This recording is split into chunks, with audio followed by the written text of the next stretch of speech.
नमस्कार मित्रांनो, तुझेच मी गीत गात आहे या मालिकेच्या आजच्या भागात आपण बघणार आहोत की निरंजन आणि मंजुळा शुभंकरची माहिती काढण्यासाठी अभिषेककडे आलेले असतात. तर निरंजन आणि मंजुळा अभिषेकच्या बाहेर उभी असतात. तर लगेच तिथे श्यामला येते. तर परंतु तिचा सर्व गेटअप बदललेला असतो. तर लगेच मंजुळा म्हणते, मी या बाईला कुठेतरी बघितलंय, मी याला ओळखते, मला जाऊ द्या. पण निरंजन मामा लगेच मंजुळाचा हात धरून तिला मागे ओढतात आणि म्हणतात, नको जाऊ, तू थांब. त्यानंतर इकडे श्यामला त्या रिक्षावाल्याबरोबर भांडत असते. तिला कुठेतरी जायचं असतं. ती रिक्षेवाल्याला सांगत असते, मला पटकन जाऊ दे, नाहीतर मी माझ्या नवरा पोलिसात आहे, त्याच्याकडे कंप्लेंट करेन आणि तुला पोलीस स्टेशनमध्ये पाठवेल. तर तिला बघून मंजुळाला ती कुठे दिसली हे सर्व आठवण्याचा प्रयत्न करत असते. मात्र निरंजन मामा तिला तिकडे जाऊ देत नाही. तर मंजुळा म्हणते, का असं करताय तुम्ही, जाऊ द्या ना मला. ती काय मला घाबरणार आहे का, मी काही भूत आहे का, मला कुठेतरी बघितल्यासारखं वाटतंय तिला. त्यावर लगेच निरंजन मामा म्हणतात, हो, मीही त्या बाईला बघितलंय, स्वराची मामी आहे ती, श्यामल, माझी बायको. हेच निरंजन मंजुळाला मागची कहाणी सांगू लागतो की माझी बहीण वैदेही, तिचं आणि मल्हारचं लग्न एका मंदिरात झालं आणि मल्हारला या शहरातली एक ऑपॉर्च्युनिटी आली. मग तो गायण्यासाठी इकडे आला. तर या बाईने वैदेहीला आणि स्वराला खूपच त्रास द्यायची. तिने त्या दोघींना खूपच त्रास दिलेला आहे. मग एक दिवस स्वराची आई वैदेही, तिचा ॲक्सिडेंट झाला आणि ती स्वराला सोडून कायमची गेली. त्यानंतर मग लगेच मंजुळा म्हणते, अरे बापरे, परंतु मग ही बाई. तर लगेच निरंजन मामा म्हणतात, मी तिला सांगितलं, वैदेही स्वरासाठी तिचं भूत बनून आलेली आहे. तू जर तिला काही केलं तर ती तुझ्याही मागे लागेल. त्यामुळे ती काहीही स्वराच्या वाटत जात नाही आता. मग त्यानंतर स्वराला खूप काही सहन करावं लागलं. ही श्यामला तिला गायनासाठी क्लासला पाठवायची, परंतु वैदेहींनी तिला सांगितलं होतं, कधीही गायनाचं काम करू नको. मात्र ही श्यामलाने पैशासाठी तिला गायला पाठवलं आणि त्यानंतर लगेच मी स्वराचं स्वराज बनवला आणि मग ती इकडे येऊन मल्हार बरोबर राहू लागली. मग निरंजनने मंजुळाला एक ना एक गोष्ट सर्व काही पाठीमागचे सांगितलेले असते. तर मंजुळाही हे सर्व ऐकत असते. त्यानंतर इकडे मोनिकाने स्टोरूमची चावी घेतलेली असते आणि तिने स्टोरूममध्ये जाऊन ते CCTV फुटेज चेक केलेलं असतं. तर हे सर्व घरातील नोकराने बघितलेलं असतं आणि पुन्हा मोनिका ती चावी तिथे ठेवत असते. तर ती चावी ठेवत असताना सर्व घरातील नोकरने बघितलेलं असतं. त्यानंतर इकडे विजय व मल्हार एकमेकांना म्हणत असतात, कोणी हा व्हिडिओ बनवला असेल.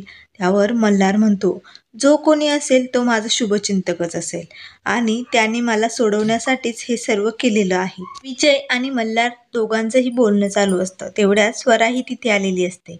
तर विजय म्हणत असतो, मल्हार, आपण सोशल मीडियावरती हा व्हिडिओ टाकून देऊ, म्हणजे लोकांनाही कळेल नेमकं काय झालं होतं. त्यावर मल्हार म्हणतो, हो, त्यानुसारच आपल्याला शुभंकर ठाकूर कुठे आहे त्याची काही माहिती काढता येईल. त्याच्याबरोबर नेमकं काय झालं आहे त्याला शोधण्याचा मार्ग सापडेल. त्यावर लगेच मल्हार म्हणतो, आपण CCTV फुटेज चेक करू. एवढ्या सगळ्या गडबडीत पोलिसांनी ती केस केली, त्यांनी मला घेऊन गेले, आपण ते सगळे विसरूनच गेलो. त्यामुळे ती चावी कुठे आपण बघूया बरं. तेवढ्यात क्षमाही तिथे आलेली असते. त्यानंतर इकडे मोनिका मात्र खूप टेन्शनमध्ये आलेली असते, कारण मंजुळाने एवढी रिस्क का घेतली असेल, तिचा आणि मल्हारचा काय नातं आहे, हे सगळे प्रश्न तिला पडलेले असते. त्यामुळे ती खूपच गोंधळून गेलेली असते. तर तेवढ्यात मोनिकाला विक्रमचा फोन येतो. तर विक्रम म्हणतो, मोनिका, काय चालू आहे. तो निरंजन आणि ती मंजुळा अभिषेकच्या घरी गेलेले आहेत, त्याच्याकडे शुभंकरची चौकशी करण्यासाठी. मला माझ्या सूत्रांकडून कळलंय आणि अभिषेकने जर तुझ्याबद्दल त्यांना काही माहिती सांगितली ना तर खूप अवघड होऊन जाईल बरं का. विक्रम मोनिकाला म्हणतो, मोनिका, मला काय म्हणायचं ते तुला कळतं का. त्यावर मोनिका म्हणते, हो डॅडा, आता जर या अभिषेकने आपलं ऐकलं नाही तर शुभंकरचं जे केलंय तेच याचं करावं लागेल. त्यामुळे आपल्याला खूप मोठा प्लॅन करावा लागेल. मग मोनिका लगेच विक्रमला तिचा प्लॅन सांगू लागते. त्यानंतर इकडे मंजुळा अभिषेकची वाट बघत असते. तेवढ्यात अभिषेक तिला भेटण्यासाठी आलेला असतो. त्यावर मंजुळा म्हणते, माझं आणि तुमचं एकच काम आहे, शुभंकर ठाकूरला शोधण्याचं आणि माझं मल्हार कामत यांना निर्दोष साबित करण्याचं. त्यावर अभिषेक म्हणतो, मला जे माहिती आहे तेच का सांगताय तुम्ही? त्यावर लगेच मंजुळा म्हणते, शुभंकर ठाकूरला माहीत होतं ते DNA टेस्टचे रिपोर्ट खोटे आहे, परंतु मग ते काय एवढे मागं लागले होते? स्वराच्या का कारण होतं? तर हे सर्व ऐकून अभिषेक खूपच चिडतो. त्यावर लगेच मंजुळा ओळखते की हा खूप चिडायला लागलाय, त्यामुळे आता मला शुभंकरची बाजू घेऊनच बोलावं लागेल. मग लगेच मंजुळा म्हणते, तसे शुभंकर ठाकूर खूपच चांगले व्यक्ती होते, परंतु नक्कीच कोणीतरी तिसरा व्यक्ती त्यांचा फायदा घेतं या सगळ्यात मध्ये. तुम्ही आमच्या घरी आले तेव्हा मोनिका म्हणाली आपण एकट्यात बोलू. म्हणजे मोनिकाचा तर काही हात नाही ना? तिला स्वराला काटा काढायचा म्हणून तर काही केलं नसेल ना? आणि शुभंकरला काय झालं असेल हे आपल्याला जाणून घ्यायचं असेल, त्यामुळे आपल्याला शोधून काढावंच लागेल. तुमच्या लक्षात येतंय का? तर लगेच अभिषेक म्हणतो, हो मला कळतंय ते सर्व. मंजुळा म्हणते की हेच सत्य आहे, मोनिकाला स्वराचा काटा काढायचा आहे आणि मोनिकाचा आणि शुभंकरचा काय नातं आहे हे मला फक्त तुम्हीच सांगू शकता. त्यामुळे प्लीज लवकरात लवकर मला सर्व काही माहिती सांगा. तुम्ही जर ही सर्व माहिती मला सांगितली तर आपण लवकरात लवकर शुभंकर ठाकूर यांना शोधून काढू शकतो. तर लगेच अभिषेकलाही मंजुळाचं सर्व म्हणणं पटत असतं. मग अभिषेकही मोनिकाविषयी मंजुळाला सर्व काही माहिती सांगू लागतो. त्यात लगेच अभिषेकला मेसेज येतो.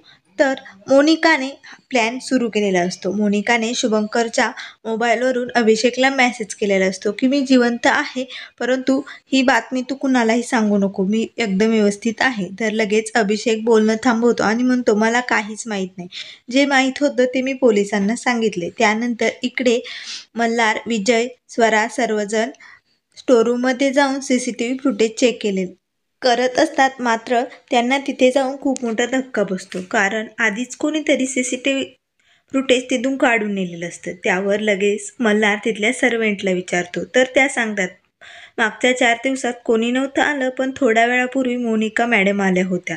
तर लगेच मल्हारला समजतं की नक्कीच मोनिकाचा यात काहीतरी हात आहे. तर लगेच स्वरा म्हणते, आपण सोशल मीडियावरती जो व्हिडिओ टाकणार आहोत त्यात माझा आवाज घालूया. तर हे ऐकून मल्हारला स्वराचं खूपच कौतुक वाटतं. तर तो लगेच स्वराकडे बघून स्वराला म्हणत असतो, ठीक आहे बाळा, आपण सोशल मीडियावरती जो व्हिडिओ टाकणार आहोत त्यात आपण तुझाच आवाज घालू. तर स्वरा ही खूपच खुश झालेली असते. त्यानंतर मित्रांनो, पुढील भागामध्ये निरंजन आणि मंजुळा घरी आलेली असतात. तर लगेच निरंजन मंजुळाला म्हणतो, कुठे चाललीस? तर मंजुळा म्हणते, मी मल्हार साहेबांना भेटण्यासाठी चालली. तर मंजुळा लगेच मल्हार साहेबांकडे जाते. तर ती लगेच मल्हारला सर्व काही सांगते की मी अभिषेकला भेटायला गेले होते आणि नक्कीच शुभंकर ठाकूर आणि मोनिकाचं काहीतरी गुपित नातं आहे हे अभिषेकला माहीत आहे आणि तो हे काही सांगत नाही. तर हे सर्व गुपचूप मोनिका ऐकत असते. मात्र मोनिका खूपच घाबरून गेलेली असते. आता मल्हारला माझ्या आणि शुभंकरच्या नात्याबद्दल सत्य कळणार तर नाही ना, हे तिला याची खूप भीती वाटत असते. तर हे सर्व ऐकून ती खूपच घाबरून गेलेली असते. तर मित्रांनो, अशाच मालिकेच्या अपडेट पाहण्यासाठी चॅनलला लाईक करा, सबस्क्राईब करा.